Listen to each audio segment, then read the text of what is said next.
नमस्कार विद्यार्थी मित्रांनो, मी घेऊन आले आहे 13 ते 19 जुलै या दिवसांमधील चालू घडामोडींवरील आधारित 25 अतिशय महत्त्वाचे MCQ. तर यापैकी अनेक प्रश्न MPSC, PSI, STI, पोलीस भरती आणि इतर स्पर्धा परीक्षांमध्ये थेट विचारले जाऊ शकतात. त्यामुळे मित्रांनो, हा व्हिडिओ तुम्ही शेवटपर्यंत नक्की बघा आणि प्रत्येक प्रश्नाचं स्वतः उत्तर देण्याचा प्रयत्न करा आणि तुमचा स्कोर कमेंटमध्ये नक्की सांगा. महाराष्ट्रात सर्वाधिक काळ मुख्यमंत्री पद भूषवणाऱ्या नेत्यांच्या यादीत देवेंद्र फडणवीस यांनी अलीकडेच कोणते स्थान प्राप्त केले आहे? याचं उत्तर आहे तिसरे. तर देवेंद्र फडणवीस हे 2430 दिवस हे मुख्यमंत्री राहिले आहेत. तर सर्वाधिक काळ मुख्यमंत्री राहिलेल्या नेत्यांच्या यादीत ते तिसऱ्या स्थानावर आहेत. तर तिसऱ्या स्थानावर आहेत हे आपल्याला लक्षात ठेवायचं आहे.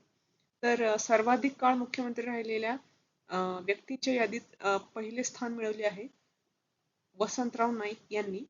ते 4096 दिवस महाराष्ट्राचे मुख्यमंत्री होते. तर या यादीमध्ये दुसरे स्थान मिळवले आहे विलासराव देशमुख यांनी.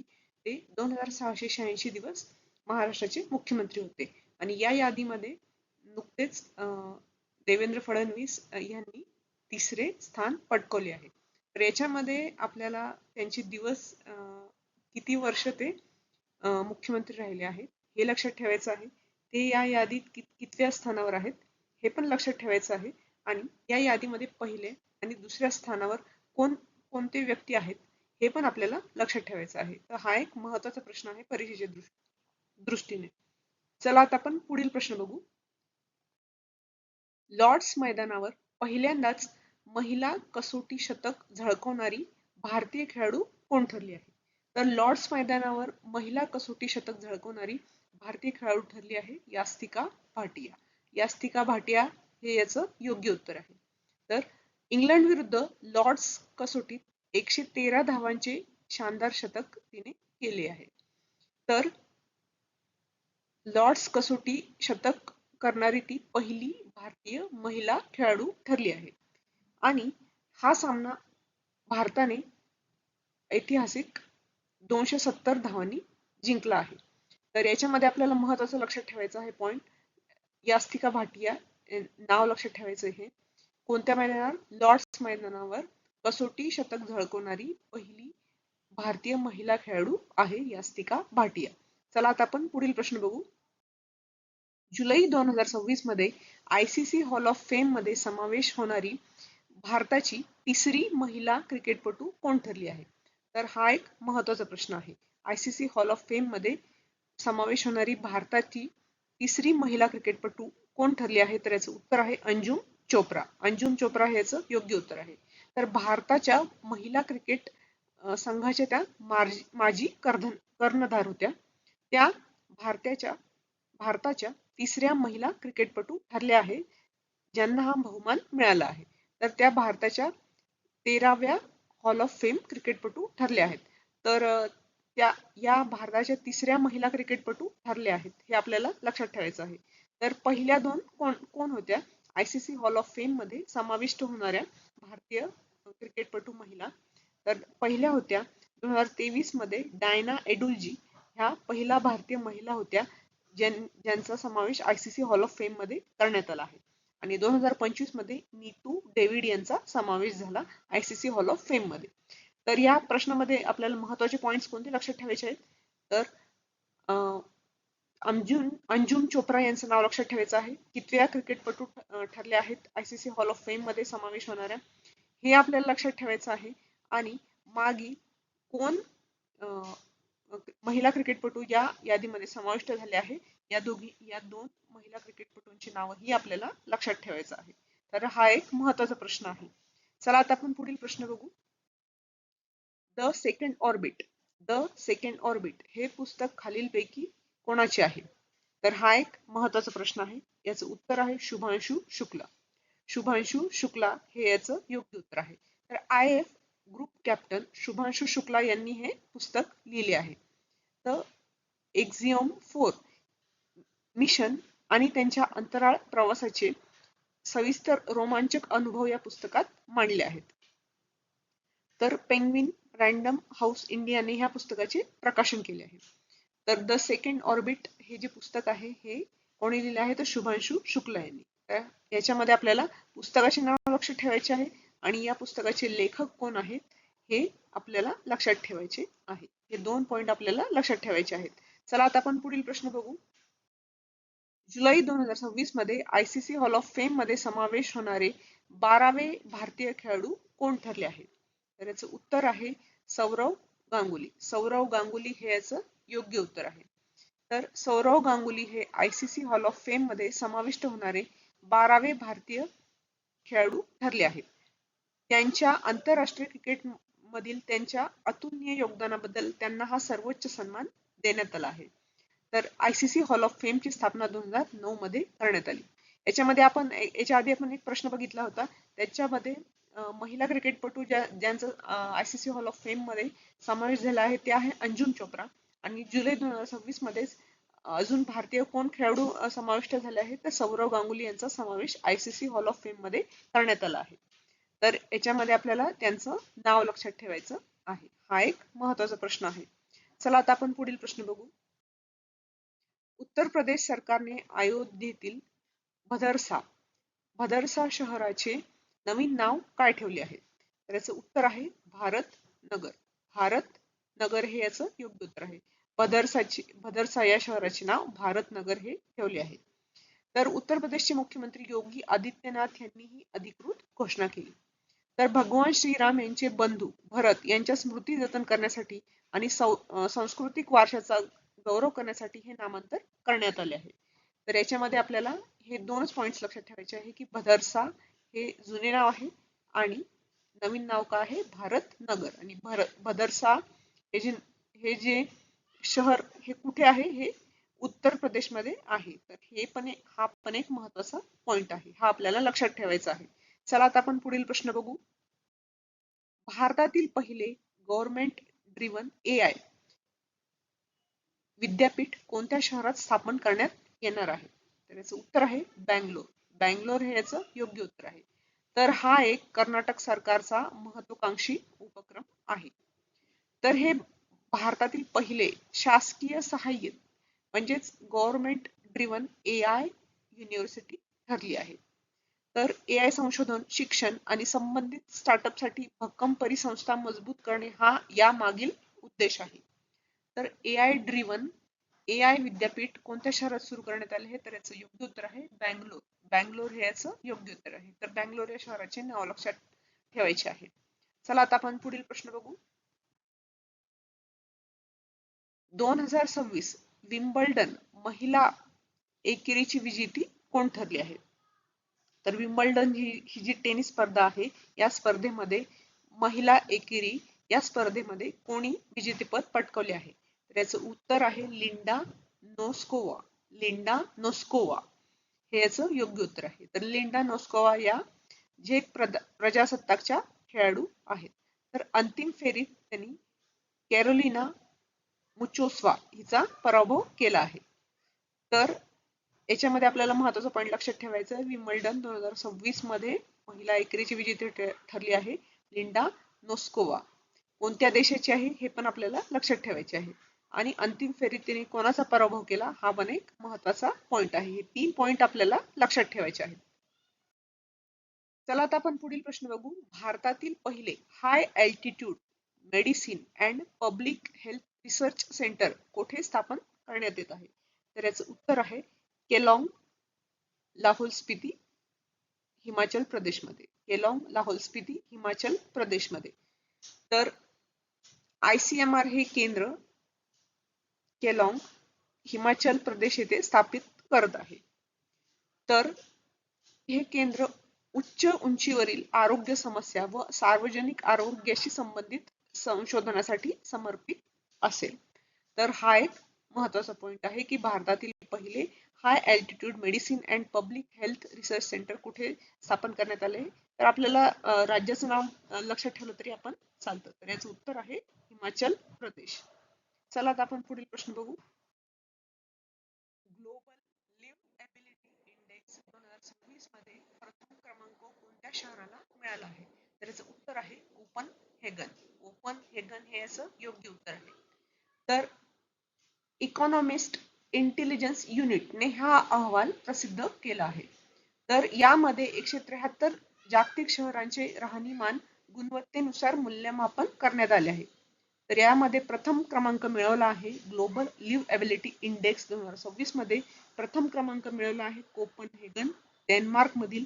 आणि याच इंडेक्स मध्ये सर्वात खालच्या स्थानावर कोणता देश राहिला आहे? सिरिया, दमास्कस, सिरिया हे याचं योग्य उत्तर आहे. तर ग्लोबल लिव्हबिलिटी इंडेक्स 2026 मध्ये भारतामधून नवी दिल्ली हे सर्वोच्च स्थानी राहिले आहे. तर नवी दिल्लीचा क्रमांक आहे 120 वा.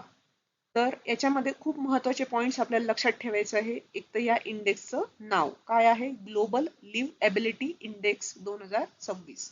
पहिला क्रमांक कोणी मिळवला आहे? Copenhagen, Denmark. लास्ट क्रमांक कोणत्या शहराला मिळाला आहे? दमास्कस, सिरिया मधील. भारतामधून कोणत्या शहराला कितवा क्रमांक मिळाला आहे? तर नवी दिल्लीला 120 वा क्रमांक. तर कोणी हा अहवाल प्रसिद्ध केला आहे? Economist intelligence unit. हा पण एक महत्वाचा पॉइंट आहे. आणि या अहवालाचा उद्देश काय आहे? तर 173 जागतिक शहरांचे राहणीमान गुणवत्तेनुसार मूल्यमापन यामध्ये करण्यात आलं आहे. तर हा पण एक महत्वाचे पॉइंट्स आहे. तर हे आपल्याला 4 ते 5 पॉइंट्स आपल्याला लक्षात ठेवायचे आहे. यावर कोणत्याही प्रकारचा प्रश्न परीक्षेत विचारला जाऊ शकतो. डिजिटल थ्रेड रिपोर्ट 2025-26 च्या दुसऱ्या आवृत्तीचे प्रकाशन कोणत्या मंत्रालयाने केले?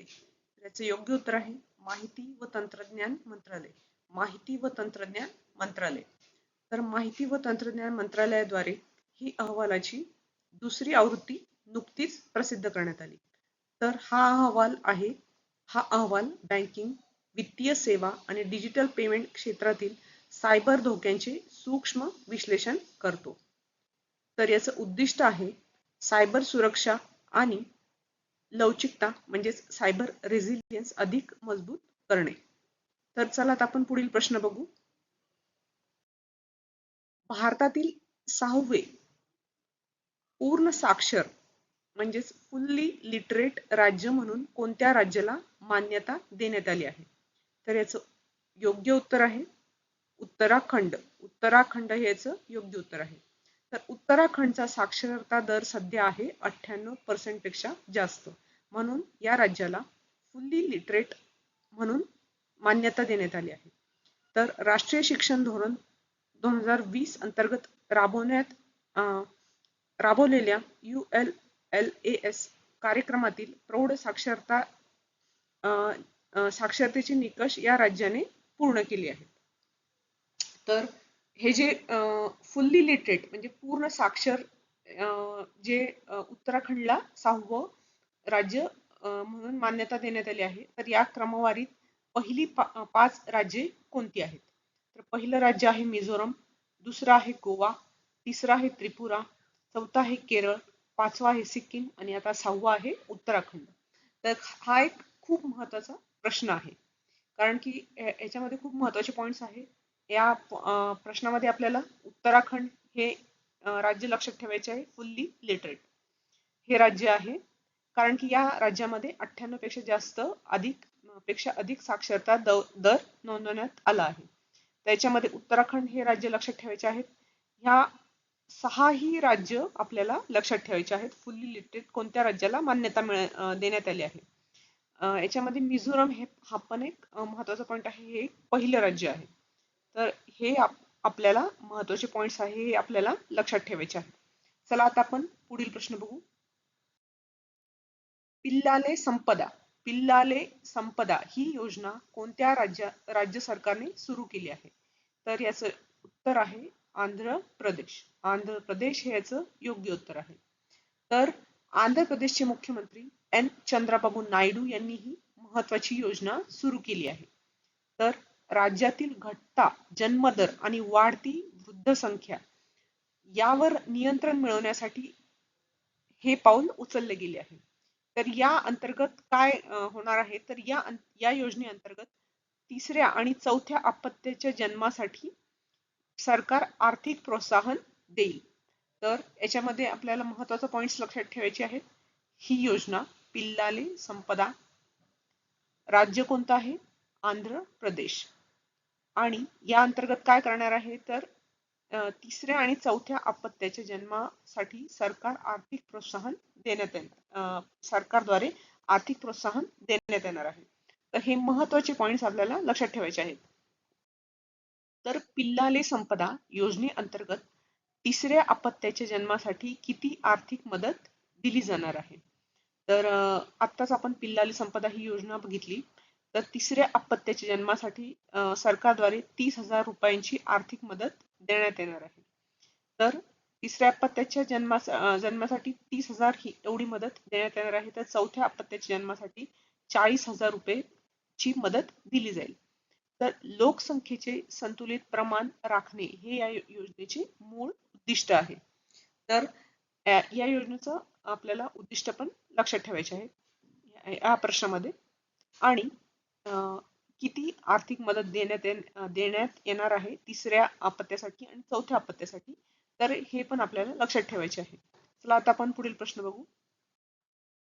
हरियाणा डिजिटल कवच, हरियाणा डिजिटल कवच हा उपक्रम कोणत्या मुख्य उद्देशाने सुरू करण्यात आला आहे? तर याचं उत्तर आहे सरकारी डिजिटल प्रणाली व डेटाचे सायबर हल्ल्यापासून संरक्षण करण्यासाठी. सरकारी डिजिटल प्रणाली व डेटाचे सायबर हल्ल्यापासून संरक्षण करण्यासाठी हा हरियाणा डिजिटल कवच हा उपक्रम सुरू करण्यात आला आहे. तर हा हरियाणा शासनाचा संपूर्ण राज्यव्यापी सायबर सुरक्षा उपक्रम आहे. तर याचा उद्देश सरकारी डेटा व पायाभूत डिजिटल संरचनेचे बाहेरील हल्ल्यापासून संरक्षण करणे आहे. याचे उद्दिष्ट. तर या अंतर्गत नवीन cyber security centre of excellence ही उभारण्यात येणार आहे. तर याच्यामध्ये आपल्याला महत्त्वाचा पॉइंट लक्षात ठेवायचा आहे. हरियाणा डिजिटल कवच हा उपक्रम लक्षात ठेवायचा आहे आणि याचा उद्देश लक्षात ठेवायचा आहे की सरकारी डिजिटल प्रणाली व डेटाचे सायबर हल्ल्यापासून संरक्षण करण्यासाठी हा उपक्रम सुरू करण्यात आला आहे. चला आता आपण पुढील प्रश्न बघू. Fortune India most powerful woman 2026. Fortune India most powerful woman 2026 या यादीमध्ये प्रथम क्रमांक कोणाचा आहे? त्याचं उत्तर आहे नीता अंबानी. नीता अंबानी. तर या प्रसिद्ध यादीत रिलायन्स फाउंडेशनच्या अध्यक्षा नीता अंबानी यांनी प्रथम क्रमांक मिळवला आहे. तर या यादीमध्ये देशातील 100 अत्यंत प्रभावशाली महिलांच्या नावांचा समावेश करण्यात आला आहे. तर हा अहवाल फॉर्च्यून इंडिया मासिकाद्वारे दरवर्षी स्वतंत्रपणे प्रसिद्ध केला जातो. तर यामध्ये आपल्याला महत्त्वाचे पॉइंट लक्षात ठेवायचे आहे. नाव लक्षात ठेवायचे नीता अंबानी आणि हा अहवाल कोणाद्वारे प्रसिद्ध करण्यात आला? फॉर्च्यून इंडिया या मासिकाद्वारे प्रसिद्ध करण्यात आला. आणि या यादीमध्ये देशभरातील 100 अत्यंत प्रभावशाली महिलांचा समावेश केला जातो. तर हे 3 पॉइंट आपल्याला लक्षात ठेवायचे आहेत. पुढील प्रश्न बघू. 2026 विम्बल्डन पुरुष एकेरीचे विजेतेपद कोणी पटकावले?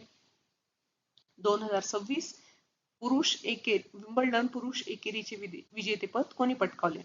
तर याचं उत्तर आहे यानिक सिनर. Jannik Sinner. तर इटलीच्या स्टार टेनिसपटू यानिक सिनर याने अंतिम फेरीत अलेक्झांडर झेरेव जर्मनी याचा पराभव करून हे जेतेपद पटकावले आहे. तर सिनरचे हे सलग दुसरे विम्बल्डन आणि एकूण 5वे ग्रँड स्लॅम विजेतेपद आहे.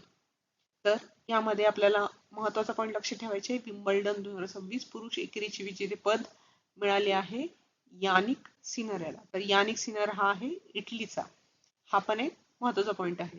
आणि अंतिम फेरीत त्याने अलेक्झांडर झेरेव चा जर्मनीच्या अलेक्झांडर झेरेव चा पराभव केला आहे. तर हा पण एक महत्त्वाचा पॉइंट आहे. चला आता आपण पुढील प्रश्न बघू. Nightingale of south India. Nightingale of south India म्हणून ओळखल्या जाणाऱ्या प्रसिद्ध गायिकेचे नाव काय आहे? तर याचं उत्तर आहे एस जानकी. एस जानकी हे याचं योग्य उत्तर आहे. तर त्यांनी एकूण 20 अधिक भारतीय भाषांमध्ये हजारो गीते गायली आहेत. तर त्यांना 4 राष्ट्रीय चित्रपट पुरस्कार आणि अनेक राज्य पुरस्कार मिळाले आहेत. तर त्यांना 2013 मध्ये पद्मविभूषण देण्यात आला, पण त्यांनी हा पुरस्कार स्वीकारण्यास नकार दिला होता. तर याच्यामध्ये आपल्याला महत्त्वाचा पॉईंट लक्षात ठेवायचा, नाइटिंगेल ऑफ साऊथ इंडिया कोणाला म्हणले जाते? एस जानकी यांना. तर त्यांना 2013 मध्ये पद्मभूषण हा पुरस्कार देण्यात आला होता, पण त्यांनी तो स्वीकारण्यास नकार दिला. हा पण एक महत्त्वाचा पॉईंट आहे. चला आता आपण पुढील प्रश्न बघू.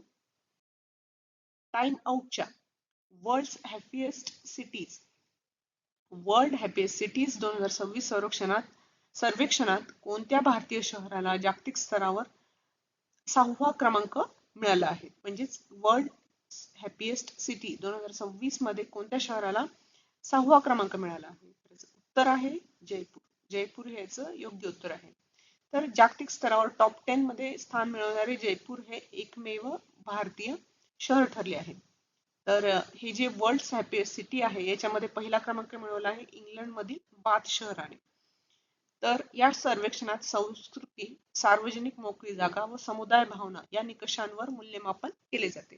तर याच्यामध्ये आपल्याला महत्त्वाचा पॉईंट लक्षात ठेवायचा आहे, वर्ल्ड हॅपीएस्ट सिटी हे जे सर्वेक्षणाचं नाव लक्षात ठेवायचं आहे. जयपूरने याच्यामध्ये 6वा क्रमांक मिळवला आहे जागतिक स्तरावर. हा पॉईंट लक्षात ठेवायचा आहे. आणि हे एकमेव भारतीय शहर आहे टॉप 10 मध्ये याच्यामध्ये समाविष्ट होणारे, हे लक्षात ठेवायचं आहे. आणि या यादीमध्ये पहिला क्रमांक मिळवला आहे इंग्लंड मधील बाथ या शहराने. तर हे 4 पॉइंट्स आपल्याला महत्त्वाचे आहेत, लक्षात ठेवायचे आहेत. पुढील प्रश्न बघू. वर्ल्ड पॉप्युलेशन डे दरवर्षी कधी साजरा केला जातो? वर्ल्ड पॉप्युलेशन डे दरवर्षी कधी साजरा केला जातो? तर याचं उत्तर आहे 11 जुलै. 11 जुलै हे याचं योग्य उत्तर आहे. तर जागतिक लोकसंख्या दिन हा 11 जुलै म्हणजेच वर्ल्ड पॉप्युलेशन डे हा 11 जुलै रोजी साजरा करण्यात येतो. आणि 2026 ची थीम होती empowering young people to create the families they want in fair and hopeful world, ही याची थीम होती. तर यामध्ये आपल्याला कधी साजरा करण्यात येतो दिवस लक्षात ठेवायचा आहे 11 जुलै, आणि याची थीम लक्षात ठेवायची आहे, कारण की यावरही प्रश्न परीक्षेत विचारला जाऊ शकतो. चला आता आपण पुढील प्रश्न बघू. WDMMA ग्लोबल एअर पॉवर रँकिंग्स 2026 मध्ये भारतीय वायुसेनेचा कितवा क्रमांक आहे? तर याचं उत्तर आहे 3रा क्रमांक आहे. भारतीय वायुसेनेचा 3रा क्रमांक आहे. तर भारतीय वायुसेना सलग 5व्या वर्षी जगातील 3री सर्वात शक्तिशाली वायुसेना ठरली आहे. तर या क्रमवारीत प्रथम स्थान कोणी मिळवलं आहे? तर प्रथम स्थान मिळवले आहे अमेरिका, आणि दुसरा स्थान मिळवले आहे रशियाच्या वायुसेनेने, आणि 3रा क्रमांक आहे भारतीय वायुसेनेचा. तर हा जो अहवाल आहे ग्लोबल एअर पॉवर रँकिंग 2026 हा कोणाद्वारे प्रसिद्ध करण्यात आला आहे? तर world directory of modern military aircraft. World directory of modern military aircraft ने हा अहवाल प्रसिद्ध केला आहे. तर यामध्ये बरेच महत्त्वाचे पॉइंट्स आहे, लक्षात ठेवायचे आहे. ही रँकिंग लक्षात ठेवायची आहे. Global air power ranking 2026. एक भारताचा क्रमांक यामध्ये कितवा आहे? 3रा. तर हे 3रा क्रमांक लक्षात ठेवायचा आहे. हा एक महत्त्वाचा पॉईंट आहे. याच्यामध्ये पहिला क्रमांक आणि दुसरा क्रमांक कोणाचा आहे? पहिला क्रमांक आहे अमेरिकेचा, दुसरा आहे रशियाचा. हा पण एक महत्त्वाचा पॉईंट आहे. आणि हा अहवाल कोणाद्वारे प्रसिद्ध करण्यात आला आहे हे पण आपल्याला लक्षात ठेवायचं आहे. तर चला आता आपण पुढील प्रश्न बघू. GI टॅग मिळालेली उंझा क्युमिन कोणत्या राज्याशी संबंधित आहे? म्हणजेच उंझा जिरे हे कोणत्या राज्याशी संबंधित आहे ज्याला GI टॅग मिळाला आहे? याचं उत्तर आहे गुजरात. गुजरात हे याचं योग्य उत्तर आहे. तर गुजरातच्या उंझा जिरे आणि उंझा बडीशेप या कृषी उत्पादनांना नवीन भौगोलिक मानांकन म्हणजे GI टॅग मिळालं आहे. याच्यामध्ये उंझा जिरे हे कोणत्या राज्याचे आहेत? गुजरातचे आहे. हे आपल्याला लक्षात ठेवायचे आहे. 56व्या आंतरराष्ट्रीय भौतिकशास्त्र ऑलिम्पियाड मध्ये 2026 मध्ये भारताने किती सुवर्ण पदके मिळवली आहेत? तर याचं योग्य उत्तर आहे 5. तर याचं योग्य उत्तर आहे 5. तर ही जी स्पर्धा आहे आंतरराष्ट्रीय भौतिकशास्त्र ऑलिम्पियाड, ही स्पर्धा कुठे आयोजित करण्यात आली? तर ही 56वी स्पर्धा होती, ही कोलंबिया येथे पार पडली. तर भारताच्या 5ही विद्यार्थ्यांनी यात सुवर्ण पदके जिंकून देशाला प्रथम क्रमांकावर पोहोचवले. तर भारताची ही आजवरची ऑलिम्पियाड मधील सर्वात उत्कृष्ट कामगिरी मानली जात आहे. तर याच्यामध्ये आपल्याला महत्त्वाचे पॉईंट लक्षात ठेवायचे, आंतरराष्ट्रीय भौतिकशास्त्र ऑलिम्पियाड या स्पर्धेचे नाव लक्षात ठेवायचे आहे. या स्पर्धेमध्ये भारताने 5 सुवर्ण पदके जिंकली. कुठे पार पडली? ही कोलंबिया येथे पार पडली. आणि 5ही विद्यार्थ्यांनी यामध्ये सुवर्ण पदके जिंकून देशाला प्रथम क्रमांकावर पोहोचवले. हा पण एक महत्त्वाचा पॉईंट आहे. चला आता आपण पुढील प्रश्न बघू. एशियन अंडर 23 ॲथलेटिक्स चॅम्पियनशिप 2026 मध्ये भारताने किती सुवर्ण पदके जिंकली? याचं उत्तर आहे 3 सुवर्ण पदके भारताने जिंकली आहेत. तर भारताने एकूण 16 पदके या स्पर्धेत जिंकली आहेत. यामध्ये 3 सुवर्ण पदके, 7 रौप्य पदके आणि 7 कांस्य पदकेचा समावेश आहे. तर या कामगिरीसह भारत या पदक तालिकेत 4थ्या स्थानावर राहिला आहे. तर या स्पर्धेचे आयोजन चीन या देशामध्ये केले गेले. तर एशियन अंडर 23 ॲथलेटिक्स चॅम्पियनशिप 2026 या स्पर्धेचे आपल्याला नाव लक्षात ठेवायचे आहे. भारताने किती पदके जिंकली? एकूण तर 16 जिंकली आहेत भारताने आणि त्यामध्ये 3 सुवर्ण, 7 रौप्य आणि 7 कांस्य पदके मिळवली आहेत. हा पण एक महत्त्वाचा पॉईंट आहे. भारत पदक तालिकेत 4थ्या स्थानावर राहिला, हे पण आपल्याला लक्षात ठेवायचे आहे. आणि या स्पर्धेचे आयोजन चीन येथे करण्यात आले. हा पण एक महत्त्वाचा पॉईंट आहे. तर मित्रांनो, आता आपण लास्ट प्रश्न बघू. कॉमनवेल्थ टेबल टेनिस चॅम्पियनशिप 2026 चे अधिकृत शुभंकर कोणते आहेत?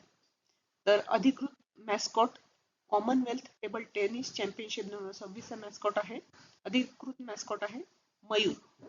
तर 22व्या राष्ट्रकुल टेबल टेनिस स्पर्धेचे अधिकृत शुभंकर म्हणजेच मॅस्कॉट आहे मयूर. तर हा भारताचा राष्ट्रीय पक्षी मोर वरून प्रेरित आहे.